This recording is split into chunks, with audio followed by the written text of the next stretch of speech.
اور نبی پاک صلی اللہ علیہ وسلم جو ہے وہ تلاوت اس طرح نہیں کرتے تھے جس طرح ہمارے ہاں ہوتی ہے۔ ہمارے ہاں تو یہ رمضان کے اندر یہ سلسلہ شروع ہو جائے گا نا، اللہ جانتا ہے F70 کی وہ سپیڈ نہیں ہوتی جتنی حافظوں کی سپیڈ ہوتی ہے۔ اور ہم نے بھی ایک ٹرینڈ بنا لیا مسجدوں میں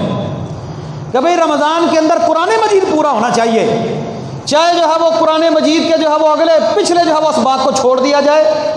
وہ حافظ کے اوپر جو ہے وہ اتنا بوجھ ڈال دیا جاتا ہے، تو نے 8 رکعتوں کے اندر اس کو پورا کرنا ہے، وہ ترتیب لگاتا رہتا ہے بیچارہ، اور ترتیب لگاتے لگاتے پھر 1 گھنٹے کے اندر فرض نماز بھی،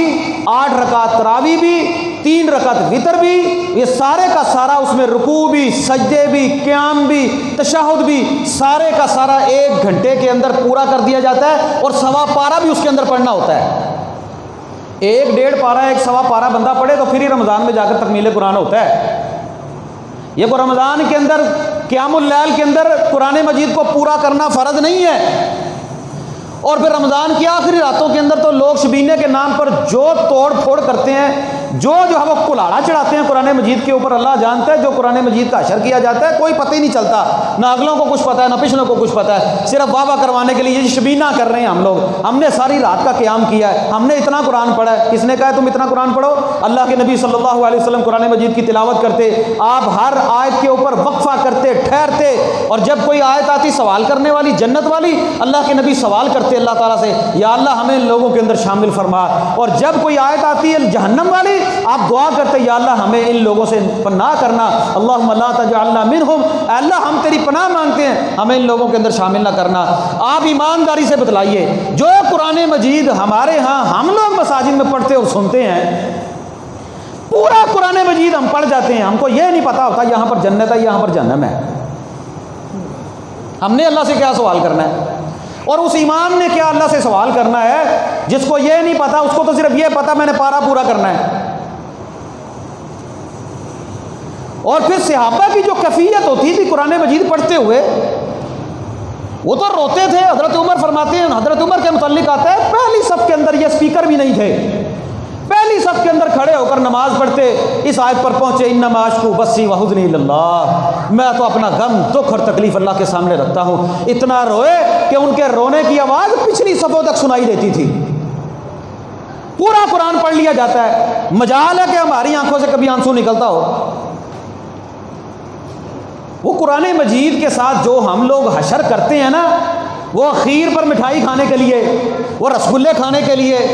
وہ پومڑ بادانہ اور پتیسہ کھانے کے لیے، بس اتنا سا کام رہ گیا۔ ورنہ قرآن مجید پڑھا جائے، بھئی 1 ربع بھی پڑھا جائے، اس کی روح کے مطابق پڑھا جائے، اور ایسے پڑھا جائے جیسے اسے پڑھنے کا حق ہے، حق کا تلاوت ہی ہے،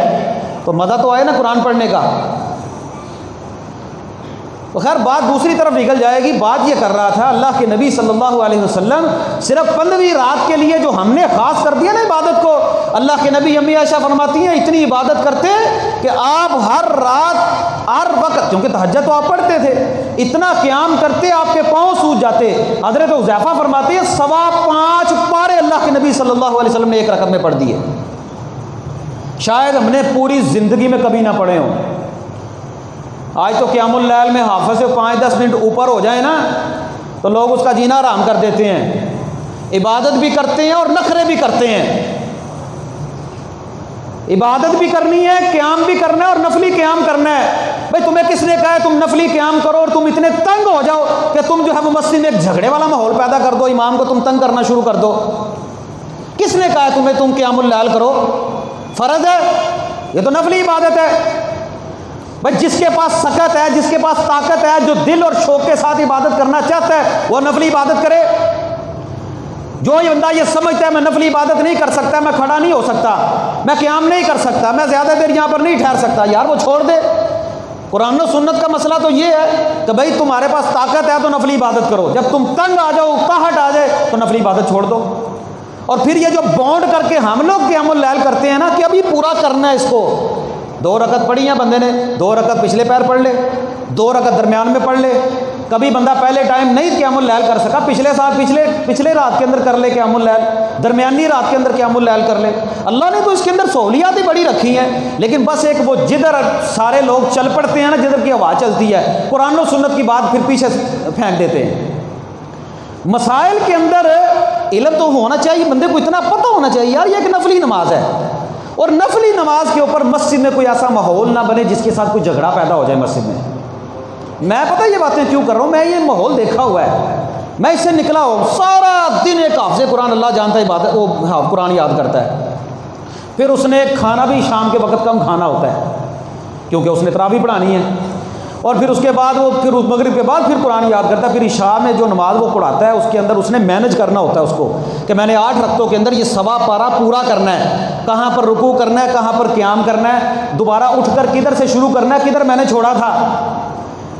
پھر بھی اس کے بعد کوئی 2-4 لفظ آگے پیچھے ہو جائیں، بندہ بھول جائے تو مقتدی پتہ کیا کہتے ہیں، خیر ہے حافظ جی آج بڑا بھولے ہو، غلطیاں بڑی آئی ہیں۔ پورے پارے کے اندر اگر 2-4 لفظ بندہ بھول بھی گیا ہے تو قیامت آ گئی ہے،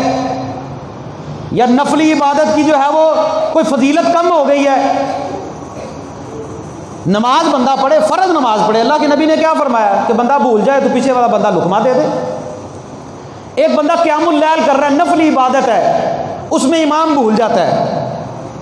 2-4 لفظ بھول گیا ہے، پیچھے مقتدی نے اس کو لقمہ دے دیا ہے، کیا نفلی عبادت میں کسی فضیلت میں کوئی کمی آتی ہے؟ اس سے کوئی کمی نہیں آتی۔